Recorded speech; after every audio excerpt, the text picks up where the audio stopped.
Hello aspirants, welcome to Ekam IAS Academy. Today we are going to discuss about Delhi elections which are scheduled to be held in the month of February 2025. But there is a proposal that Chief Minister is advising for early elections. Whether constitutional provisions are in aligning with this particular provision, what is in the case of Delhi, whether they can go for early elections just based on the advice of the Chief Minister to Lieutenant Governor, or whose decision will be final in this regard, will be understanding along with the constitutional provisions. So first thing, we have an important announcement regarding TGPSC Group 1 Prelims cum Mains Foundation batch, which is about to start from 23rd September. So this particular course duration will be of 7 months, including 2 years validity. Entire study material also will be given as part of this course in question and answer format. And not only this, we will also be providing you current affairs along with Telangana state specific current affairs also. And not only this, there is test series also included as part of this course, and you'll also be given one-to-one mentorship, which is very unique feature of this. At the same time, you can see whichever the faculty is dealing with which particular subject is also displayed on the screen. So for any further details, you can contact us on this number then. So what is the point of discussion? So in the recent times we have seen after release of Arvind Kejriwal from jail, so he has said that I'm going to resign and there will be next Chief Minister of Delhi, right? So in that particular context, he said like we are going even for early elections. There are some speculations in this regard. So actually the Delhi Assembly tenure, will end on 23rd February 2025. So generally what happens, before this particular date, Election Commission of India has to ensure that they conduct elections and new government will be ready by this particular date. This will be considered as a deadline for forming of the next government. So in this regard, we'll understand who have the responsibility in deciding next schedule for the assembly elections in Delhi and what are the constitutional provisions. So first we have to understand, according to Article 324 of Indian Constitution, it is the Election Commission of India who generally supervises elections to different state assemblies as well as parliament elections, right? So you know in this regard. So generally Election Commission of India has to ensure one main thing is within that 5-year term, which is generally there for any Lok Sabha or even for the assembly, they have to ensure that new elections are conducted, fresh elections are conducted, and they have to ensure that new government is also formed within this particular time period. Then what is the Representation of People's Act 1951 dealing in this regard? So it is saying under section 15 clause 2, right? So in 15 clause 2 of Representation of People's Act 1951, it is clearly given in case of the early dissolution of assembly. That means, for example, there is 5-year term given by the constitution for any government, but in case if they have gone for dissolution, for example 4-year term, then there is 1-year term left, right? So then within 6 months of dissolution, then Election Commission of India has to conduct elections, right? So but in case if the situation is after 4.5 years, if the government has advised the governor for dissolution or if the assembly got dissolved, okay, so then what happens, there is only 6 months of time left. So in that particular instance, it is not advisable according to section 15 clause 2 of Representation of People's Act to go for early elections, because already the elections are due within 6 months. Election Commission of India has to conduct elections, right? So this is what generally applies. But now who have to be considered in this regard? Election Commission of India, on what basis they'll be deciding how to conduct elections and when to conduct elections? Means although it is completely vesting with the Election Commission of India under Article 324 of Indian Constitution, but still Election Commission of India has to ensure it is according to the deadline. Deadline, as I told you, for Delhi Assembly, it is in the month of February 2025. That means before this, they'll come back to 6 months of time from this particular date, and then they'll ensure that they're planning the entire scheduling of the elections schedule. At the same time, they'll also ensure manpower,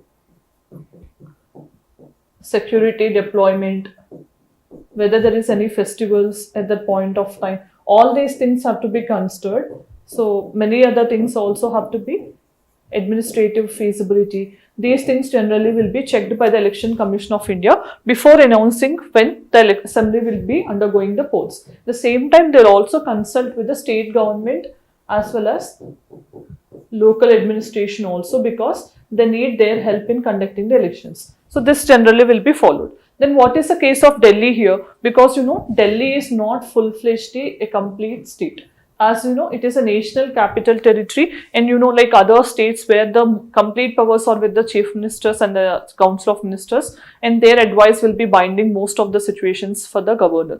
But in case of Delhi, it is not so, because the more powers are given to the lieutenant governor, and who is facing this tussle with the chief minister. And there are many cases in this regard also, right? So in this particular context, we need to understand what will be the role of chief minister in understanding or in deciding the schedule of the elections. So according to 174 clause 2 subclause B, it is said that in case if the chief minister advises for the resolution of the assembly on the advice of the council of ministers to the governor, or if governor dissolves the assembly, in case if he fails, or if it is proven that the government has lost majority, in both of these situations also, within 6 months elections have to be conducted, right? So these are the things which generally applies. But as I told you just now, Delhi is not a full-fledged state, because there is separate mechanism, NCT Act of 1991.